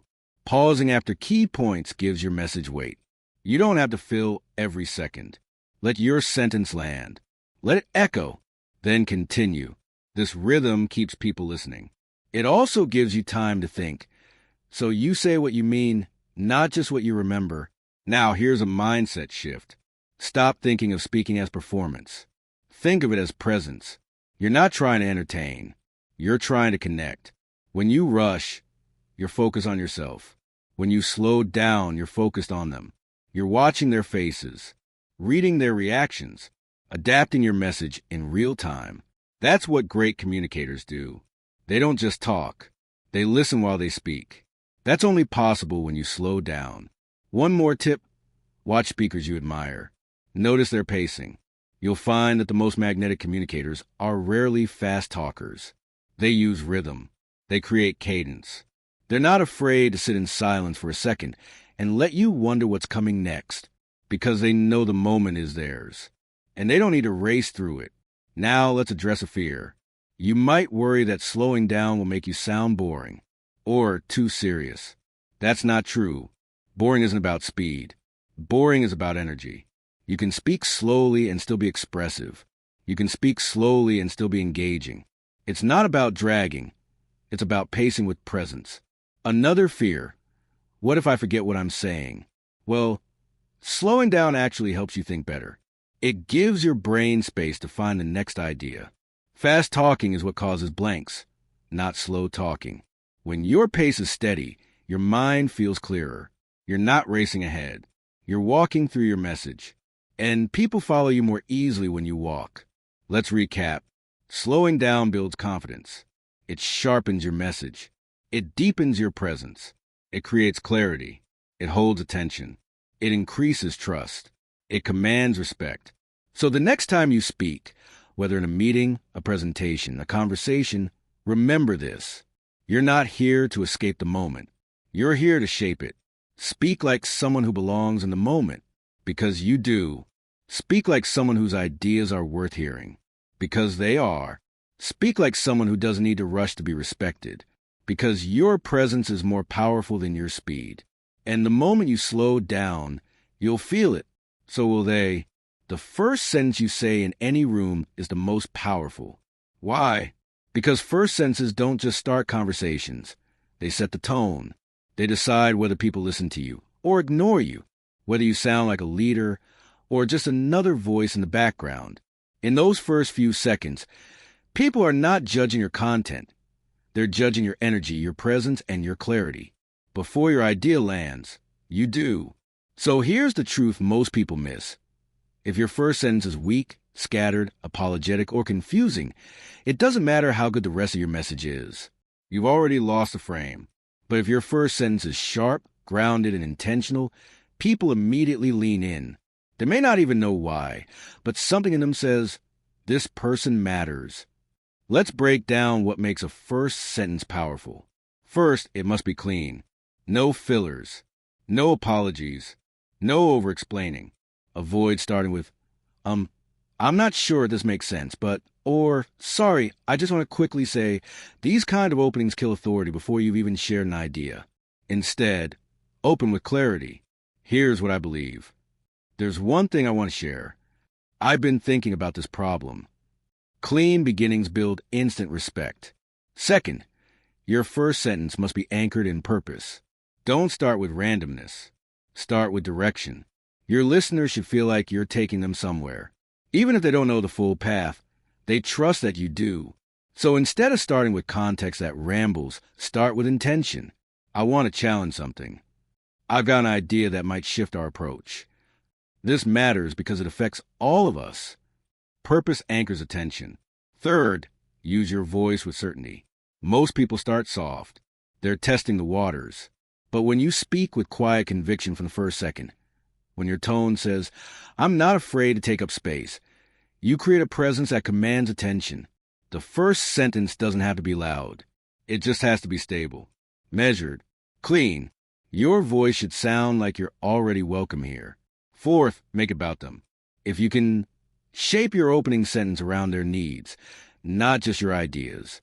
For example, in a meeting, instead of saying, I want to share a few thoughts, say, here's one way we might solve that bottleneck. That shift makes you relevant. It makes you useful. People respect those who speak to share goals, not just personal points. Let's look at some real examples. Imagine you're giving a presentation. Week opening. Hi, everyone. I'm not sure if this will be helpful, but I'll try my best. Strong opening. There's one insight I wanted to leave with today, and it could save you hours every week. See the difference? One is nervous. The other is useful. Let's say you're joining a team call and want to suggest a new process. Week opening. Sorry to interrupt, but I just want to say something quickly. Strong opening. I have a simple shift that could cut our meeting time in half. It's not about being flashy. It's about being focused. And if you're in a tough conversation, say with a colleague or a client, don't begin with, this might sound stupid, but instead try, I want to bring up something I think we've been avoiding. Now you're leading the moment, not shrinking from it. There's another layer here, your body. Before you say your first sentence, your body has already said something. Your posture, your eye contact, your stillness or fidgeting. These cues either support your words or sabotage them. So when you begin, be still, look at the person or the room, breathe, then speak. That pause alone adds weight to your words. And here's a powerful truth. Your first sentence is not just verbal. It's emotional. It carries your energy. So check in with yourself before you speak. Are you rushed, apologetic, overeager? Or are you calm, clear, and committed? Your energy leaks through your voice. If your nervousness is in charge, your first sentence will reflect that. But if your clarity is in charge, that's what people will feel. Want to practice? Try this exercise. Write 5 strong first sentences for 5 different situations. Starting a meeting, entering a debate, suggesting a new idea, giving tough feedback, and leading a presentation. Say them out loud. Listen to how they land. Edit until they feel clean. Then practice them in real life. You'll notice something right away. People start listening earlier. You get fewer interruptions. You feel stronger in the room. That's the power of a strong start. Let's not forget, respect is not given in the first few minutes because of your title or your slides. It's given in the first few seconds because of your presence. And your presence is shaped by your first sentence. Here's the simplest way to remember this rule. Start strong. Start clear. Start now. Don't wait for the middle of the meeting to show your clarity. Don't wait until the third paragraph of your speech to show your confidence. Don't wait until someone else validates your point to show your value. Speak like someone who knows what they bring and shows it early, because once you lose a room, it's hard to get it back. But if you win them in the first sentence, they'll follow you through the rest. So make it count. They're listening. Give them a reason to keep doing so. There's a habit that quietly kills your presence every time you speak. It's subtle, it's common, and it often goes unnoticed even by smart, capable people.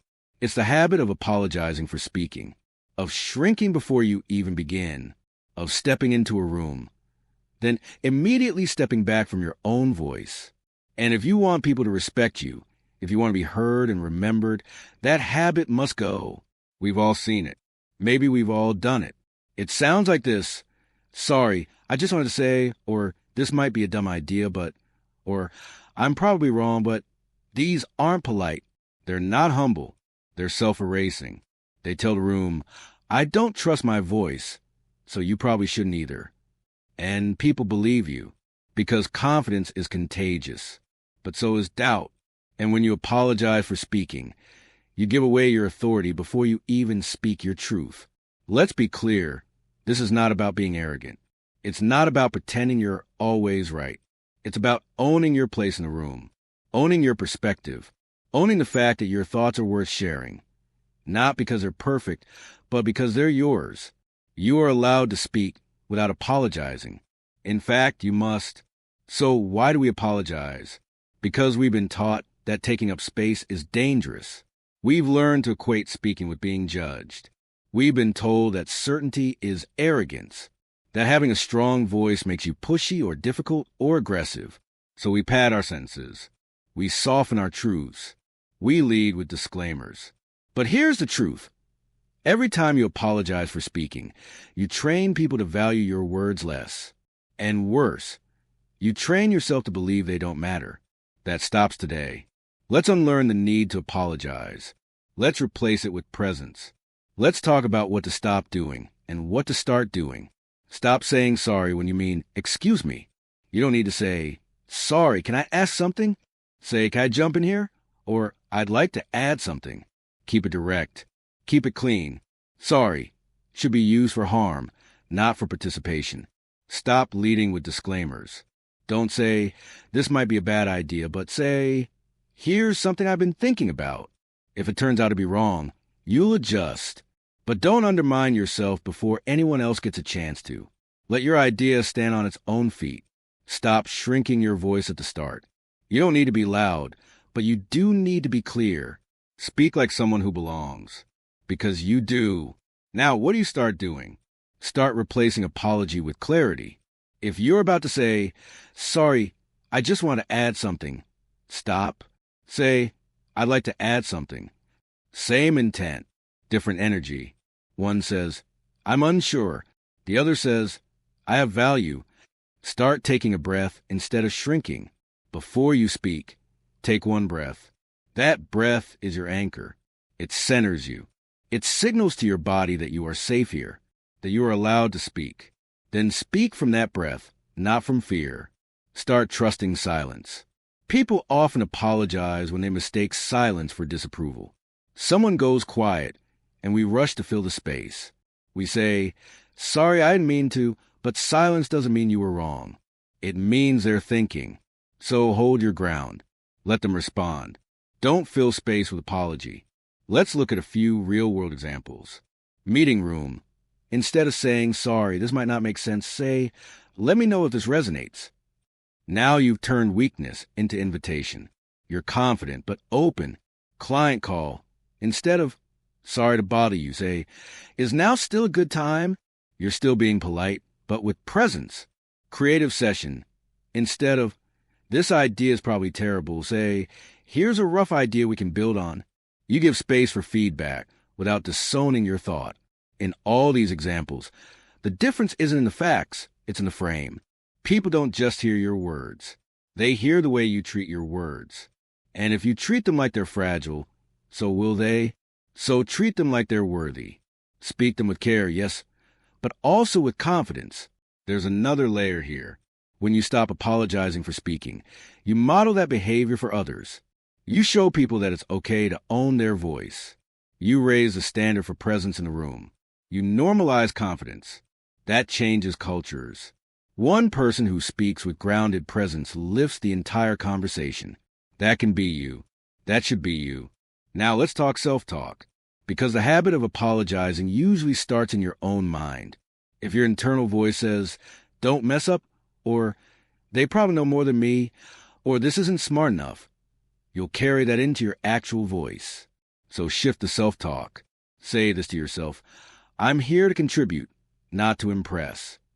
My perspective adds value, even if it's not perfect. I don't need permission to speak.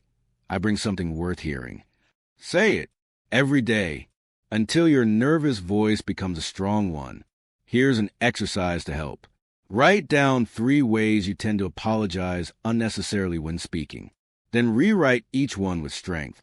"Sorry, can I say something?" becomes "I'd like to add something." "This might be dumb" becomes "Here's what I see." "I'm not sure this is useful" becomes "This may be helpful." Practice saying them out loud. Own them. Get used to hearing your voice with weight. And finally, remember this: your right to speak is not based on perfection. It's based on presence. You belong in every room you walk into, not because you're flawless, but because you're human, because you have thoughts, because you bring experience, ideas, energy, and value. So stop apologizing for being here. Start speaking like someone who's earned it, because you have. And the moment you do that, there's a reason headlines work. They're short, sharp, clear, and they get remembered. Think about every powerful speech, every viral clip, every quote that stuck with you long after the speaker walked away. What do they all have in common? A headline, a phrase that hits like a hammer, that sticks like glue, that says everything in a single shot. And if you want people to remember your words, to repeat them, to carry them forward, you need to learn how to speak in headlines. What does that mean? It means you stop rambling. You stop circling. You stop hiding the point in 3 minutes of setup. And instead, you say it direct, clear, bold, like you believe it, like it matters, because it does. Let me give you an example. Don't say, "Well, I think it might be useful if we try to maybe set clearer deadlines for future projects."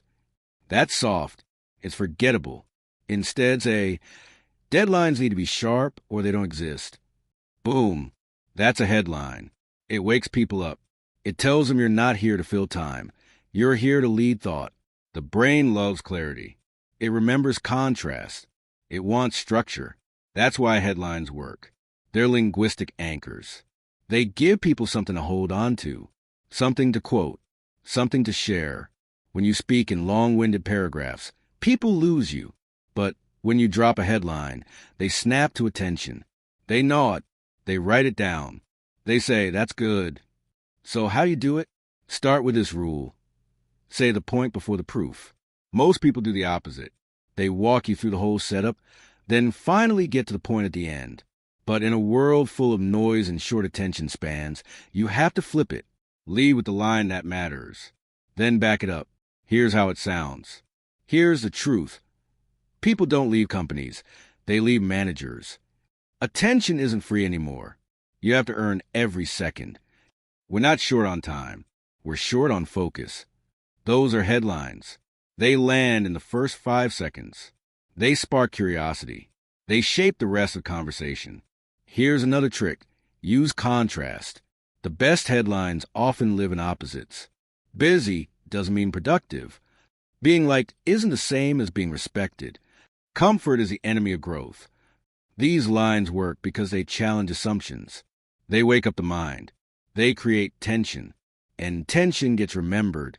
Another tool, use rhythm. Headlines aren't just about words. They're about sound. The best ones have music. They move with a beat. 3-part phrases work well. Clear, calm, certain, or call and response. You don't rise to the level of your goals. You fall to the level of your systems. That rhythm makes it sticky. You're not just delivering a message. You're delivering a song your listener can hum. Let's talk structure. If you're giving a presentation, lead each section with a headline. Don't say, "Now I'll talk about productivity strategies." Say, "Here's why most productivity advice fails." The headline gives shape. It gives purpose. People know where they are and why it matters. In a conversation, use headlines to steer. When things drift, pull them back with a line that resets the focus. Here's the real issue. What we're not saying is this. Let me put it simply. Those are signals. They command respect. Because you're not just speaking, you're driving. Now, how do you find your own headlines? Start by listening to yourself. After a meeting or a conversation, ask, what's the one sentence I wish they remembered? What's the truth I want to say but buried in soft words? Then write that sentence. Sharpen it. Strip the fluff. Make it bold. That's your headline. Then practice. Before you speak, think, what's my headline? What's the one phrase that carries a core idea? Say it early. Repeat it later. Make it the spine of your message. You don't need 50 headlines in one conversation. You need one good one. Maybe two. A few words that carry the weight. That echo in the listener's mind hours later. Let's do a quick exercise. I'll give you a soft version. You turn it into a headline. Soft, I think we might need more clarity in team roles. Headline, confused teams fail. Soft, maybe we should be more selective with who we hire. Headline, culture fit beats skill set. Soft, people are overwhelmed by too many meetings.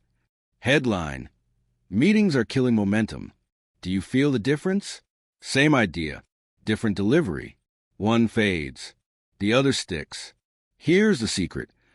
Most people are scared to speak in headlines because headlines sound bold. They sound final. They sound exposed. But that's exactly why they work. Because they don't hide. They claim. And when you claim an idea, people respect you for it, even if they disagree, even if they challenge you. They'll remember you because you stood for something. So stop waiting until the third paragraph to make your point. Lead with it. Sharpen it. Speak it like it's already a quote. And one more thing. Don't confuse headlines with slogans. Slogans are clever. Headlines are clear.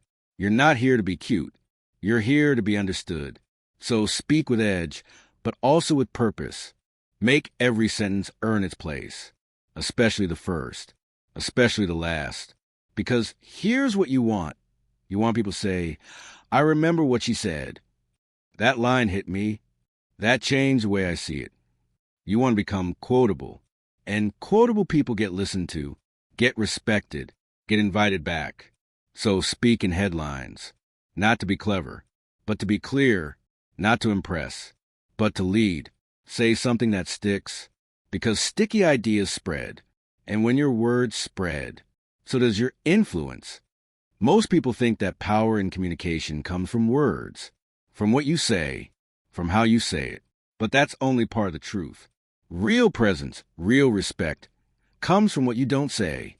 It comes from stillness, from silence, from the pause between the points. Because when you pause, people lean in. When you pause, your words breathe. When you pause, you become magnetic. Stillness is not weakness. It's not hesitation. It's not confusion. Stillness is strength. It's clarity. It's control. It says, I'm not in a rush. I don't need to fill space. I trust the value of what I just said. And when you speak from stillness, the entire room feels it. Let's talk about why pauses work. First, they build tension. Not the kind of tension that makes people uncomfortable, but the kind that makes them pay attention. A pause before you make a point creates anticipation. A pause after you make a point gives it weight. That space around your words tells the listener, this matters. And so they listen. Second, pauses allow absorption. You might be ready to keep talking, but your audience isn't ready to keep hearing. If you rush from idea to idea, your message blurs. But if you pause, you give people a moment to process, to understand, to agree, or to challenge. Either way, they stay with you. That's how respect grows. Third, stillness shows composure. Most people fidget, ramble, Overfill the silence. Because silence feels awkward unless you've trained yourself to own it. When you're still, when you pause with intention, people feel that. They feel your calm. And calm is contagious. It makes them trust you more. Let's get practical. How do you use stillness when you speak? Start with your breath. Before you speak, breathe in, hold for a second, then speak. That 1 second of stillness centers your energy. It slows your pace. It tells your body, you're not here to rush. You're here to lead. Your breath is the gateway to stillness. Then use intentional pauses throughout your speech. Don't wait until you're out of breath to pause. Choose moments. After a key sentence, after a name, after a bold claim, let the sentence land. Let it echo. Let it live in a room for just a moment longer. You'll feel the difference. So will your listeners. Now let's talk about physical stillness. Your body speaks before your mouth does. If you're constantly moving, pacing, shifting, scratching, bouncing, your message gets diluted. But when your body is grounded, your words carry more weight. So plant your feet. Relax your shoulders. Be still when you speak. You don't need to freeze, but you do need to own your space. And yes, this is hard at first. Silence feels strange. Stillness feels exposed. But only because you're not used to it. The moment you embrace it, something clicks. Your voice deepens. Your words sharpen. Your presence expands. You stop chasing attention and start commanding it. Think of great speakers. Think of the moments that gave you chills. They weren't filled with noise. They were filled with space, with breath, with stillness. That's where the real power lives. Here's something to try. Next time you speak, whether it's in a meeting, a pitch, a phone call, pause for 2 seconds before your first word. Just 2 seconds. It will feel like forever, but it won't be. What it will do is pull the room in. It will show confidence. It will signal control. And from that point on, they're yours. Another trick. Replace fillers with silence. Most people say, when their brain is catching up to their mouth. But those fillers weaken your authority. Instead, train yourself to say nothing. If your thought isn't ready, pause. Breathe, then speak. Silence is more powerful than a dozen empty words. Here's the mindset shift. You don't have to fight for attention. You don't have to chase respect. You claim it through presence, through poise, through silence that says, I'm not afraid to wait. That changes everything. Let's imagine 2 speakers. One speaks nonstop. No breaks. No pauses. Voice high. Eyes darting. He says good things, but you feel tense just listening. The other speaks with pace, with space. He pauses before point. He lets silence follow a powerful statement. His body is still. His gaze is steady. He says less, but you remember more. Who do you respect? The second one. Every time. Because stillness is respect in motion, or rather, in stillness. Let's recap some cues you can use right away. Before you speak, pause for 1 breath. After a key sentence, pause for 2 beats. When you lose your words, don't fill space. Pause. Regain. Continue. When others speak, show you're listening by being physically still. Own your silence. Don't apologize for it. Stillness isn't the absence of communication. It is communication. It tells the room, I'm not rushed. I'm not insecure. I'm not desperate to prove myself. It tells the room, I'm here. And that's what people respect. Because in a world full of noise, stillness is magnetic. There's one habit that quietly kills credibility, drains attention, and makes even smart people sound unprepared. It's not about confidence. It's not about tone. It's not even about volume. It's about direction. It's about the ability or inability to get to the point. We've all felt it. You're in a room. Someone starts speaking, and within seconds you realize they're circling. They're wandering. They're using 10 sentences to say what could have been said in 1. You want to follow, but your brain's already halfway out the door. It's not because they're boring. It's because they're unclear. Rambling doesn't just make you sound uncertain. It makes people question your thinking. It tells the room you don't fully know where you're going. And if you don't know where you're going, why should they follow? But here's the truth. Rambling isn't a personality flaw. It's a communication habit. And like all habits, it can be replaced. You can train yourself to speak with clarity, with focus, with structure. You can learn to get to the point, not because you're rushing, but because you're respecting people's time and attention. Let's break it down. The root of rambling is uncertainty. You start speaking before you know your message. You talk while thinking. You over-explain. You fill space with background. And suddenly, 5 minutes in, you've forgotten your original point. And so has everyone else. So the first rule is this: think before you speak. Even 5 seconds of silence can save 5 minutes of circling. Ask yourself, what am I really trying to say? Not the story, not the setup, the point. What's the punchline? What's the headline? What I want them to know, feel, or do. Then say that right away. Here's a formula to follow: point, reason, detail. Most people start with the detail, the background, the long context. But strong communicators flip it.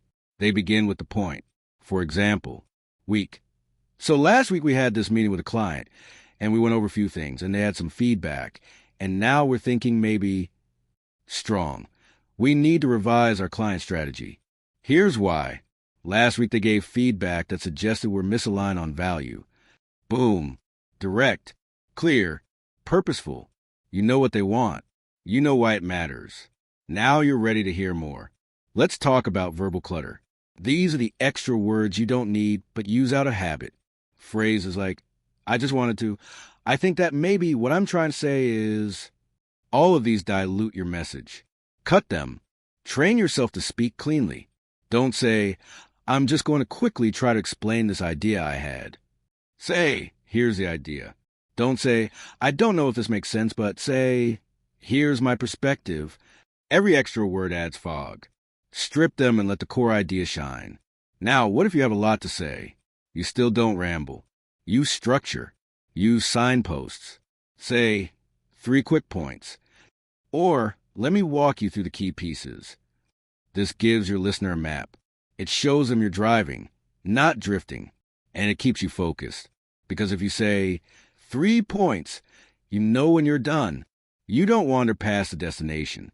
You land the plane. Let's talk about endings. Ramblers don't just start without clarity. They also never finish. They trail off. They loop. They say, and so yeah, basically, again and again, respectful communicators end strong. They say what needs to be said, then stop, say your point, let it land, move on. That's presence. That's power. If you find yourself mid-ramble, here's a recovery line. Let me summarize that. Then do it in one clear sentence. It helps you regain control. It helps the listener re-engage. It resets the room. Now, let's practice trimming. Take a paragraph you'd normally say. Write it down. Then cut it in half. Then again. What's left? The core. The gem. The line that actually matters. That's the line you lead with next time. Here's an example. Long. I've been thinking a lot lately about how our team could maybe do a better job of aligning our goals across departments, especially when it comes to project planning, because sometimes it feels like we're not all pulling in the same direction. Trimmed. We need clearer cross-team goals. Right now, our planning feels scattered. Which one commands respect? Which one do you remember? Which one makes you want to act? The short one, because respect follows clarity. Always. And don't confuse brief with rushed. You're not cutting out thought, you're cutting out waste. You're not talking less, you're talking better. You're saying the thing that matters, and the way that works. Now let's address the fear. A lot of people ramble because they're afraid of being too direct, of being too blunt, of not giving enough. So they wrap their point in cushions. They explain every angle. They keep talking to feel safe. But here's the truth. People don't need more words. They need more clarity. And when you speak clearly, directly, without apology, you become someone they trust, someone they follow, someone they respect. So the next time you feel yourself drifting, ask, what's my point? Say it, then stop. Let it land. That one habit will change how people hear you. Let's summarize this chapter in one line. get to the point, or people get to ignoring you. Let that guide your next meeting, your next pitch, your next one-on-one. And watch how quickly your respect rises. Because when you speak with clarity, you speak with power. And power doesn't ramble. It lands.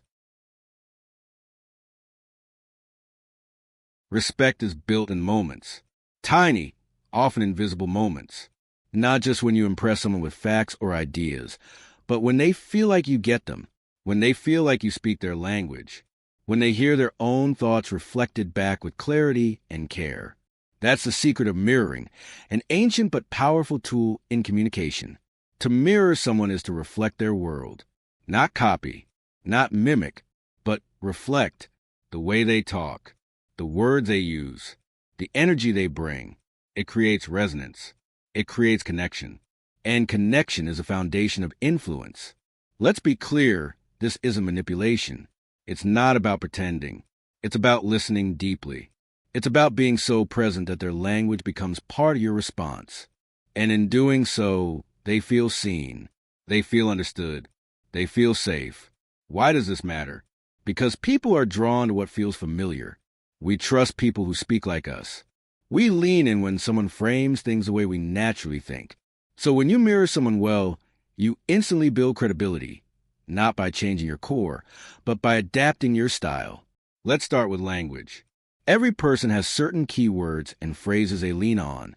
When someone says, "I'm overwhelmed by all the moving parts," and you respond with, "Let's simplify those moving parts," that's mirroring. You're reflecting their exact phrase. And that does something powerful. It makes them feel heard. Here's another example. Someone says, "We need to stop wasting time in endless meetings." And you say, "Let's cut down on meetings that don't move us forward." You're not repeating their sentence, but you're using their frame. That's mirroring, and it creates instant alignment. Next is tone. If someone speaks fast and high energy, try matching their tempo, not as a performance, but as a way of meeting them where they are. If someone speaks slow and measured, slow down with them. If they're formal, tighten your language. If they're casual, loosen it a bit. This doesn't mean you lose yourself. It means you flex. And flexibility is a mark of emotional intelligence. Now, body language. We're wired to connect through mirroring. Sit in a room with two people who like each other, and you'll see it. They cross their legs the same way. They tilt their heads the same way. They nod in sync. When you mirror someone's posture, subtly and naturally, you create comfort. They won't even realize why they feel more open with you. But they will. Here's a simple trick. Observe before you engage. Walk into the room and just watch. Are they sitting forward or back? Are they expressive with their hands or still? Do they keep eye contact or glance around? Mirror that rhythm. Match their volume. Not identically, but enough to feel like you're speaking from their world. Let's talk about emotional mirroring. When someone says, "This is really frustrating," don't respond with logic. Respond with empathy. Say, "That does sound frustrating." That simple reflection validates their emotion. It says, "You're not crazy.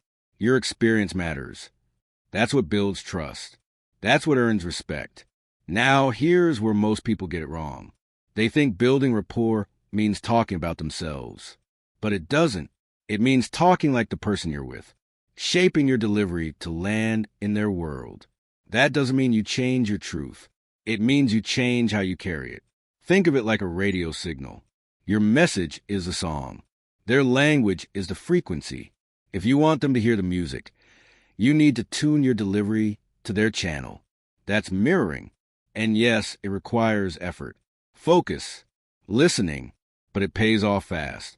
Because when someone feels mirrored, they lower their guard. Their brain goes from defensive to receptive. They stop trying to prove themselves. They start engaging. That's where real communication begins. Let's do a quick exercise. Next time you're in conversation, pick out 3 phrases the other person uses. Repeat one of them in your response. Not word for word, but within your own language. Do it naturally. Then watch what happens. You'll notice a shift, a softening, a nod, a deeper connection. Now let's level up.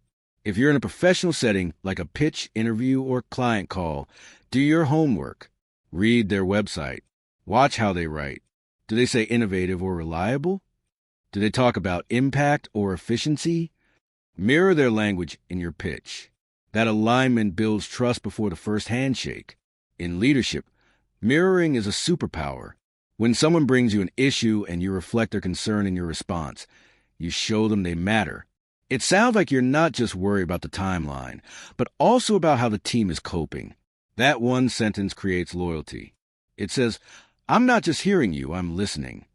But remember, mirroring only works when it's honest. If you force it, people sense it. If you fake empathy, it backfires. So start with presence. Start with care. And let the mirroring grow from there. Let's wrap this with one final idea. You don't earn respect by speaking louder. You earn it by speaking with people, not at them. And to speak with them, you need to meet them where they are. You need to reflect their world, their tone, their words, their frame. When you do that consistently, sincerely, and subtly, you become magnetic. People feel drawn to you. They trust you. They listen longer. They open up more. And all because you made them feel seen. You spoke like a mirror. And mirrors don't just reflect. They reveal. They build.